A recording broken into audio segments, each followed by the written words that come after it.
I've spent since 2013 building a nationwide home buying company and estate agent that has dealt with about 13,000 transactions, totaling £3.3 billion of property. At the moment, we're listing about £50 million of property a month. So in this video, I'm sharing my advice and experience from having done all that to you buyers out there to help you get better deals, to better negotiate when buying a property. Why? Because not only do I see examples of what buyers really shouldn't do all the time, but the main reason is because someone just like you watching this asked I record this in the comments below. Manu Haran kindly left this comment on one of my previous videos asking I make this, and I'm going to use his search parameters as guidance. So I hope you enjoy this, and if you're watching Manu Haran, leave a comment below of what you think. I've broken this video into 5 different sections so that you can skip between them dependent on where you are in your property buying journey. They are: 1, how to work out what you can afford; 2, what additional costs you should consider; 3, how to shortlist properties online, which I think is a really important one; 4, how to communicate with estate agents; and finally 5, what to look for when viewing a property, which again is a really important section to watch. So let's get into it. Section 1, how to work out what you can afford. 100% the easiest and most accurate way to work out what you can afford is to speak to a mortgage broker. I'd go as far as to say, if you haven't had a mortgage broker actually assess what you can borrow and offer you a mortgage in principle, don't even bother going house hunting. Because without speaking to a mortgage broker, you are essentially guessing or estimating your figures, whereas a mortgage broker will make really clear to the penny how much you can borrow, how much you need for a deposit and for stamp duty. So you can really work out to the penny what you can actually afford.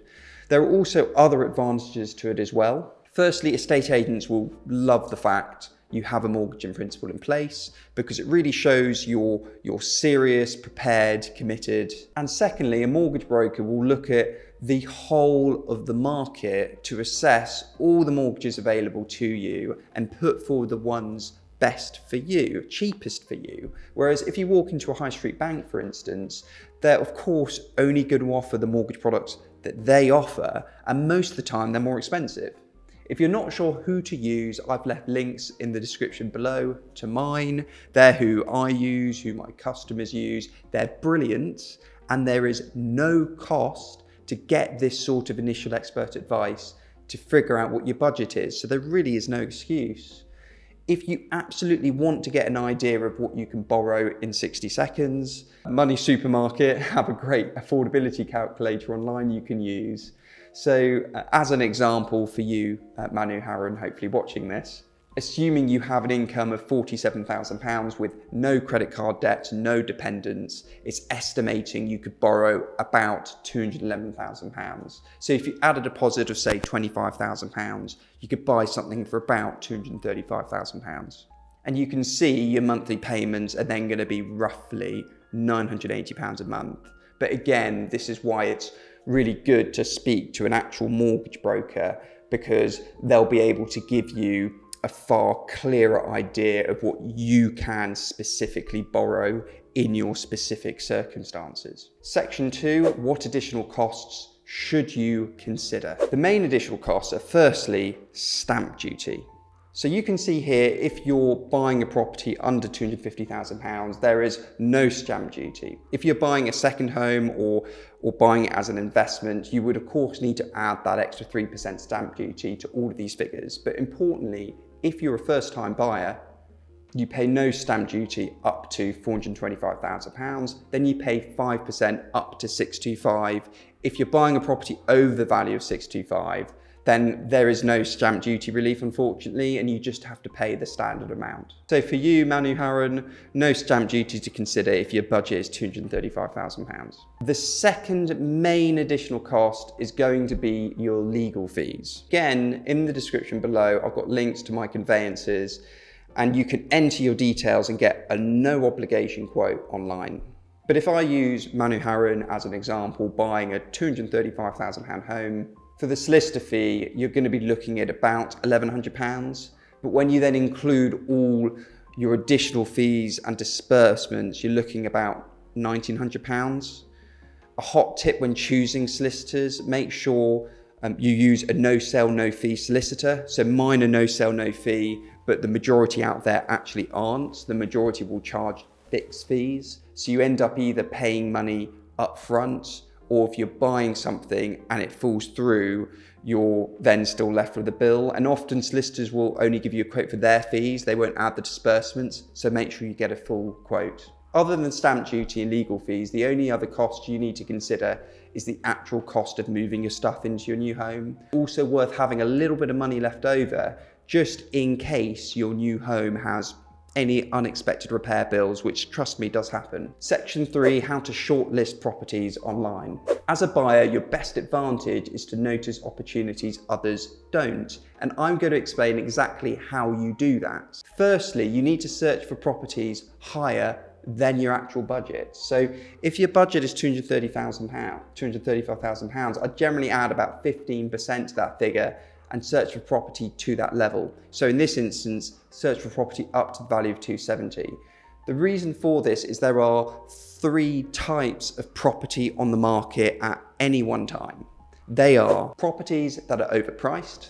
So these will sit there getting no viewings and are usually the listings that are more than 1 to 2 months old. It's really easy to ignore these ones, but actually these usually indicate properties where either the seller has unreasonable expectations or, importantly, if the agent is poorly managing it. For instance, it might be the case the estate agent suggested the higher marketing price of 270, but the seller would actually consider less, may consider the 235.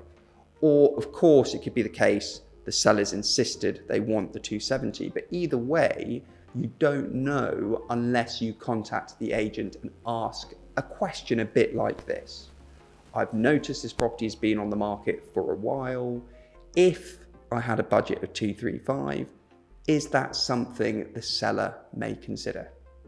If you ask that sort of question enough times, you'll be shocked the great buys you may come across, because let's say a seller does accept a lower price, you've then uncovered an unfair advantage against the buyers you're competing with.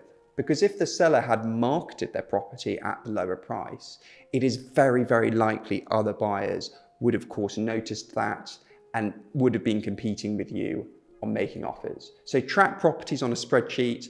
When you've called the agent to ask about a property, track what the outcome was and set to recontact the agent, I'd say every month, just in case the seller changes their minds.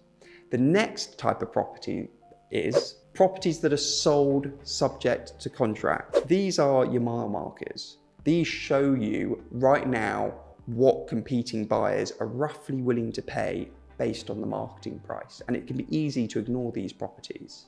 But by studying these properties, you will develop a very good understanding of what is selling at what prices, which will give you the confidence to figure out what stuff is worth, so that when you start making offers, you'll have a good feel for what's a good offer or a bad offer. However, there is hidden value to calling agents, calling them up with properties sold subject to contract, and that is because on average, 30 to 35% of properties fall through across the UK. So periodically contacting the agent to politely remind them that you're interested if the sale should fall through will put you at the top of their list to purchase if their property falls through. But importantly, it gives you another unfair advantage, because often you'll catch opportunities before the agent relists it as available on the open market. And finally, the third type of properties are new listings. These are either new listings or properties that have been reduced in price, and are generally properties where the listing or the price reduction is less than a month old. So with these, the key is to figure out how to deal with them. And if you've done your homework, studying property on the market that are overpriced, not selling, and studying properties that are sold subject to contract, you will, without question by now, have a very good idea of if this new property opportunity is one that you need to jump on to view because there's going to be lots of competition to purchase, or one you suspect is actually overpriced, and so you should probably wait and watch and pick your moment to contact the agent to explore lower prices down the line. Section 4, how to communicate with estate agents. Look, we all know estate agents don't have the best of reputations, but it's important you don't let that affect how you treat them, because if you treat an estate agent well, most of the time they will treat you well back. We have buyers treat the team here brilliantly, and as a result the team literally bend over backwards for them to help. But then you do get occasionally buyers that can be quite rude and unappreciative, and of course we're always professional, but it's just not nice and doesn't motivate anyone to go the extra mile. So when you're speaking to agents, just be nice. You'll be amazed how the good estate agents out there will love you for it, and the bad agents, well, you'll quickly figure out who they are. But the main hot tip when speaking with agents is to remember the estate agent does not work for you. They work for the seller. So keep your cards close to your chest. So don't share things like what your budget is. If you put an offer in on a property, the agent will almost always ask, is that your best and final offer? The answer should always be yes, because if you say no, you'll be sure the agent will let the seller know, and they'll likely reject your offer to push you up higher in price. Section 5, what to look for when viewing a property. Firstly, when it comes to actually viewing a property, it is so easy to focus on all the things you love about the property and to get all excited. But it is far more important to look out for any negative attributes about the property. Things like, are you being fooled by staging, candles being lit, bread baking in the oven? Can you smell any damp, or can you smell fresh paint that might be hiding problems? Can you notice any significant cracks? Check the roof. Are there any missing tiles? Any evidence of leaks, of water damage? Does the heating work? Does the plumbing work? Basically, you obviously want to look out for any unexpected costs, but importantly, when you put in your first offer, you want to provide the agent with good reasoning why you're offering what you're offering, because they'll then pass on that reasoning to the seller, and it's just more likely the seller is going to consider your offer more seriously if you're giving tangible reasons for why you might be putting in a lower price. Anyway, I hope this has helped. Let me know if I've missed anything in the comments below, and I'll see you in my next video up here. Bye.